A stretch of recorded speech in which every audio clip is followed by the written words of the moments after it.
Hi there, I'm Jen Anderson from the postgraduate team in the Study and Learning Centre at RMIT University.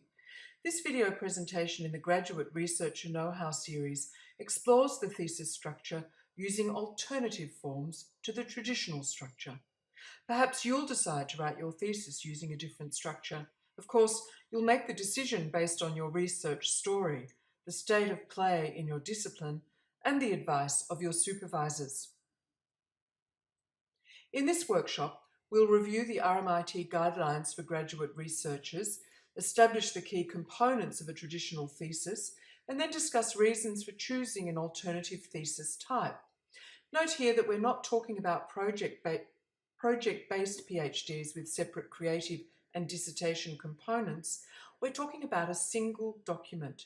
The types we're going to discuss are a thesis that includes publications, and if this is your interest, watch the separate video on theses with publications, chronological theses used in social histories, for example, theses such as those that test a theory or method in a specific context, theses that move between the conceptual and the creative in blended strands. Now, these may be project-based, but structured as a single thesis, and theses that document an action research project. Do any of these sound interesting? Then stay with us. Before you begin, bring your research into focus so you can apply the information directly to your specific needs. Write half a page that includes the following information: what your research is about, how it will be developed. For example, are you conducting a series of tests that will produce a series of results that can be published separately? And what do you consider to be your academic strengths and weaknesses? If you've done this activity before in another video presentation on another day, do it again, but keeping in mind the topic of this workshop. If we read the research competencies, we can see the sort of information we'll need to include in our thesis, regardless of the structure. You'll need to include a review of literature related to your topic, design an effective methodological tool for gathering the data, and effective tools for analysing the data. Your thesis must be addressed to your discipline. That means its structure should be easy to follow in your field. Your thesis must include critique of the work of others and identification of your own research assumptions. You'll be able to express the significance of your findings to your discipline and affirm the unique contribution you make to knowledge, whether as evidenced fact or as theory. And you'll need to show that while you're supported by your more experienced supervisors to conduct the research, you're able to work independently to link ideas together and evaluate their strengths and weaknesses. The competencies suggest there are some basic elements of a research story that all candidates need to tell. What questions must you answer in order to tell your research story? And what standard sections of a traditional thesis contain answers to these questions? For example, in what section would you find the answer to the questions, what's my research about and why am I doing it? That's right, the introduction. We answer the question, what's already known, in a literature review, which may or may not be contained in a single section. The next question, how did I go about my research, indicates a research design and methodology section, and the question, what did I find, indicates the results section. The question, what do the findings mean, suggests the need to discuss the research in relationship to previous research. What's significant about the research and what contributions has it made to knowledge? This summary of key findings and implications can be found in a conclusion. And the questions, what should or could happen next, what further research is suggested by these findings, are answered in the form of recommendations. Well, if we need to answer these questions to make a research story, do we need to answer them in this traditional structural order? Not necessarily. Here are some traditional thesis variations in which the sections are combined in different ways. For example, Some disciplines, such as engineering, tend to favour a short literature review in a subsection of the introduction. Sometimes, when the thesis is driven by methods, there might be two chapters divided according to methodologies such as quantitative and qualitative. Or it might be divided according to specific methods used. In these examples, each chapter contains the method, the results, and the discussion. We'd expect a synthesis or conclusion about these results in the conclusion.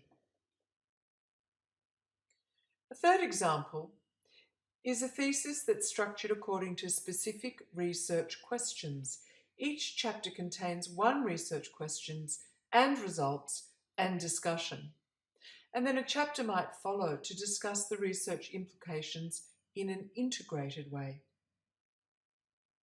A fourth example is a thesis based on case studies. These are common in business, education, and applied health disciplines.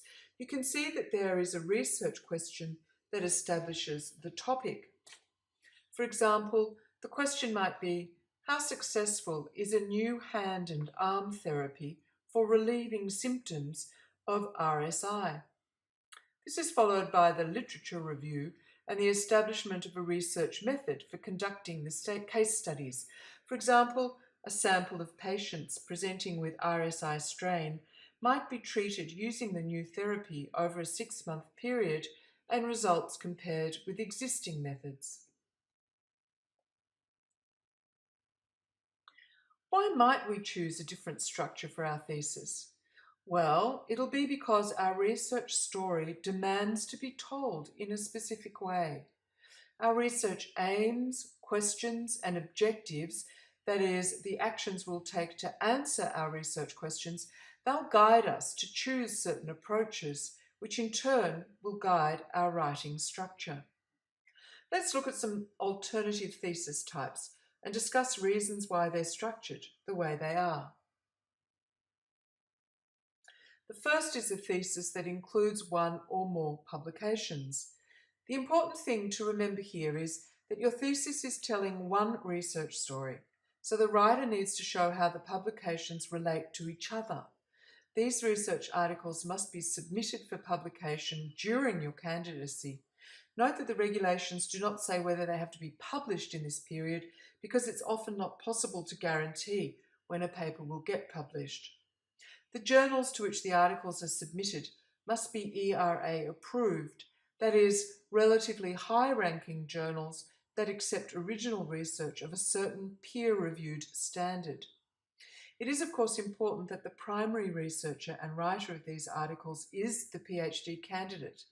This may not look to be the case on publication because the name of the most experienced researcher may be placed first, so the candidate needs to be able to explain their contribution to demonstrate they have deep knowledge of the research process and outcomes. Importantly, you need to discuss this with your supervisor. They'll be able to advise you on the suitability of this structure for your particular research project and take into account your scholarly experience. Some candidates expect that a thesis by publication is easy. You write the papers and just combine them for the thesis, don't you? Well, no. This slide shows there's a great deal more thought needed. Here's an example of a thesis that includes publications. It's divided into 8 sections. The introduction is numbered 0. The most important thing to note is that there are 3 overarching or integrated sections: the introduction, the literature review, and the discussion at the end that brings the findings and implications for all publications together. The other thing to note is how each published paper is prefaced and concluded with explanatory notes that confirm the candidate's contribution to the paper and the relationship of the paper to the rest of the research.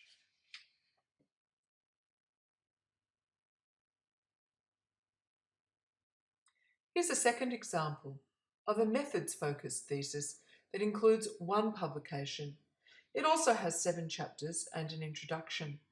Note how it is embedded within the thesis, that is, the publication is embedded within the thesis, and it also has explanatory notes. Now open the link to the Word doc PhD with Publications, Examples, Structure, and complete the activities.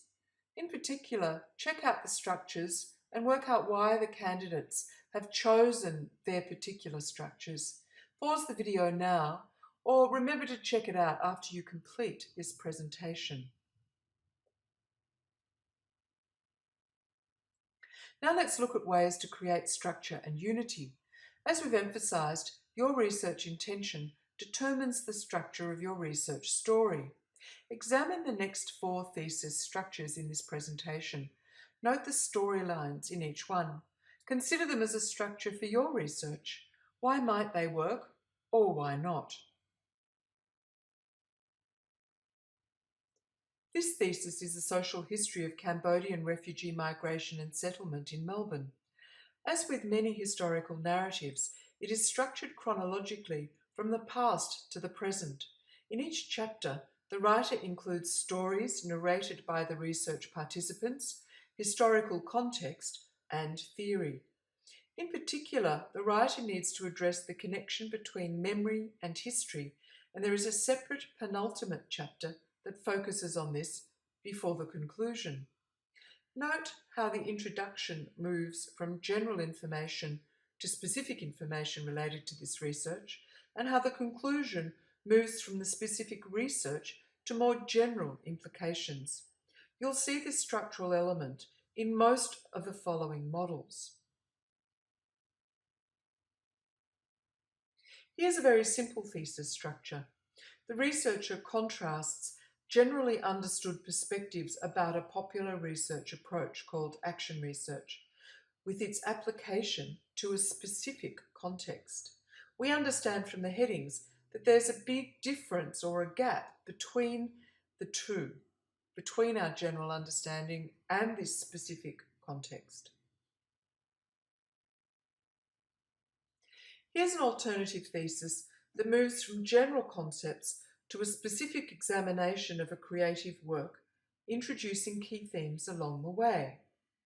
Candidate Kirsten starts with a 3-chapter literature review. First, she addresses the concept of jewellery as souvenir. Then she adds a layer that connects the photograph, a tool, to jewellery making. Then she narrows the scope to Antarctica, the context for the photography and jewellery making. In chapters 4 to 7, she documents the making process from inspiration to final product. She brings together the 3 strands of Antarctica, photography and jewellery making in her chapter on idea development. That's chapter 5. Then she includes a method chapter, chapter 6, on making jewellery as souvenir before discussing her final work and pulling it all together in the conclusion.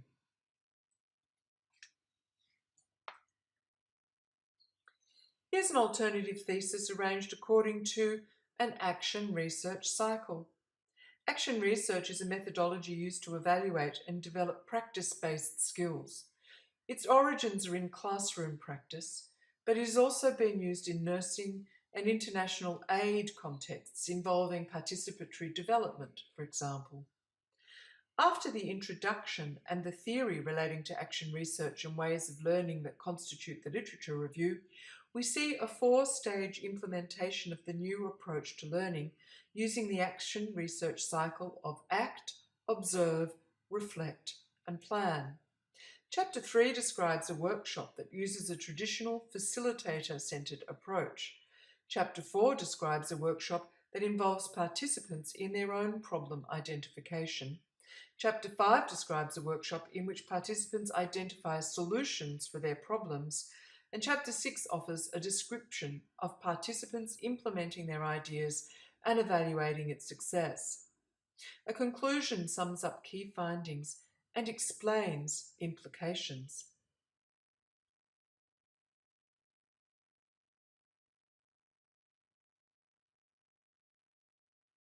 So, it's time to play with plotting your own thesis structure. Draw a diagram or mind map that shows what you know about your thesis topic. Make a list of possible headings and subheadings. Write a short paragraph describing how the different parts link together. Include a justification for your choice of structure. Remember to think about your aims, research questions, and objectives. I wonder what version you'll select. Remember, your supervisors may be able to offer some suggestions, and so will your fellow PhD researchers. Maybe you've been browsing in the RMIT University Library Research Repository or general online catalogue looking for theses related to your research and to your discipline. Have you got any interesting thesis structures to share in our discussion forum? We'd love to hear from you. Here's the list of references. And finally, a quote from the great jazz artist Charlie Mingus. Creativity is more than just being different. Anyone can plan weird. That's easy. What's hard is to be as simple as Bach. Making the simple awesomely simple. That's creativity. So everyone, good luck with getting simple with your alternative thesis structure. Cheers.